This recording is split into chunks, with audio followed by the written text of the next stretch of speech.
Hi, my name is Claudio Granjon, and I'm an elder here at Good Shepherd. I have the privilege of serving in that capacity, and I'd just like to connect with you again as we've been doing through these non-traditional ways during this weird times that we're in, and just kind of bring a devotional for you. So the last time I did this a few months back was in the height of the pandemic, and that was what everybody was talking about. In the meantime, a lot has happened, a lot has changed to where I don't think anyone would be exaggerating, or I don't think it's hype or you're being oversensitive to say that 2020 has been a crazy year. I think we'll look back and say, indeed, it has been one of the craziest years. We had the pandemic. We've had all kinds of civil unrest. Locally, we have fires burning out of control in our state. In particular, in our own backyard, one of those fires, the Riverside Fire, affected a lot of our families personally. Some of our families here at Good Shepherd were displaced. And so I don't think it's an exaggeration to say that times were pretty crazy. And so that doesn't even take into consideration what may be going on with you personally, right? Like for me personally, my father died this year, which that stinks. But in addition to that, I haven't even been able to have a funeral for him. That's due to the pandemic, of course. And I know there's a lot of you that are carrying burdens that are a lot heavier than that. So we have these personal things that go on, and they're exacerbated by all these other things that I'm describing. And so it really has been a difficult year. So in my quiet times, as I've kind of thought about this, what does it reveal to me? A couple things that God has revealed that I want to touch on. One is that this is not our home, and secondly, that we're not in charge. Now, I know those things seem simplistic, but let me unpack that a little bit for you. Hebrews 13:14 says the following: "For this world is not our permanent home. We are looking forward to a home that is yet to come." That's the New Living Translation. I love the way they render that. But a couple things from that. We're looking forward. We're not looking here.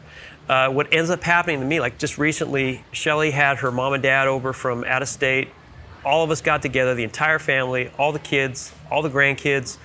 It was a wonderful time. We had a really, really good time. And I can remember at one point thinking to myself, it doesn't get any better than this. The truth of the matter is it gets a whole lot better than this, right? But that's what I thought in that context, because the relationships were good, the food was good, we were having a great time. But think about it, those relationships are built on faulty, sinful people. And there's still a pandemic going on around us, and there's still wildfires and all that. Think about what it's going to be like when we don't carry the burden of sin, and those relationships are pure, and there's no pandemic, and there's no civil unrest, and we're in the presence of Jesus on top of all that.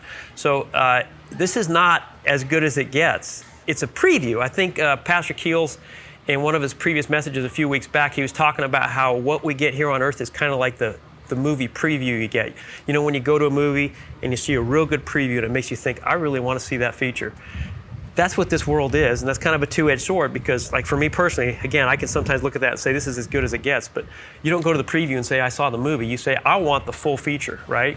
And so that's what it should make us long for, is I want that full feature when we're not burdened by sin, when we don't have all these other things going on around us and we're in the presence of Jesus.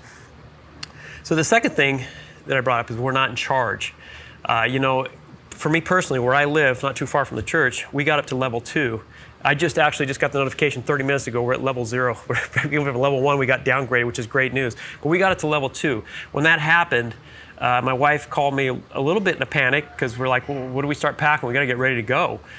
So I left work early. I'm heading out. I'm going eastbound on Highway 26. I'm seeing this line of cars coming westbound, lights on as far as the eye can see, because I think at that point Sandy had already been moved to level 2. Estacada was all in level 3. They were all moved out. So everybody's going the other way. I'm going into this smoke. It looked like God had taken the color out of the world and everything was monochrome.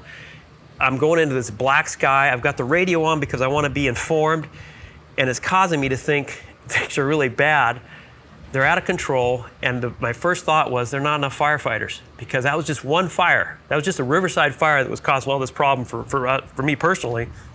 There are fires all over the state, so we couldn't borrow firefighters regionally. We couldn't borrow them from other states. California and Washington are fighting their own firefighters, and my first thought was we don't have enough firefighters. There are not enough of us. And that brought me back to something I thought about just weeks prior, and I said to a couple people, during the height of the civil unrest, I said, there's not enough cops. There's not enough of us. If everybody wants to go sideways on us, there's not enough of us to stop that. And so what that brought to me is, who am I trusting in, right? Who am I trusting in? Is it in the cops and the military to keep our country safe, the firefighters to keep us safe from natural disasters? The verse I want to share with you regarding that, Psalms 118, 8 and 9, it says, "It is better to take refuge in the Lord than to trust in man. It is better to take refuge in the Lord than to trust in princes." So better to take refuge in the Lord than to trust in man, princes, firefighters, military, police, all that stuff. It doesn't say don't trust them, but the truth of the matter is we are safe by the grace of God. Now, He uses police, firefighter, military to keep us safe, but if He wants to blow this all up, there's nothing we can do about it. And so our comfort and our refuge should be actually in Christ. So I'll leave you with that to kind of take that all the way back. If you accept those two premises that I just moved forward, that we're not in charge and this is not our home, when you're having conversations with your either nominal believing friends or non-believing friends, that should if you can get them to accept those two premises, it should open the door for a couple questions. So if we're not in charge, then who is in charge? And if this is not our home, then where is our home? And I asked you to look into that yourself.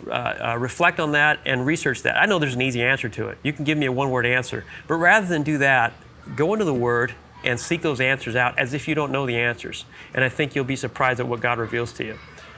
So great meeting with you guys this way. And take care. We'll see you next time.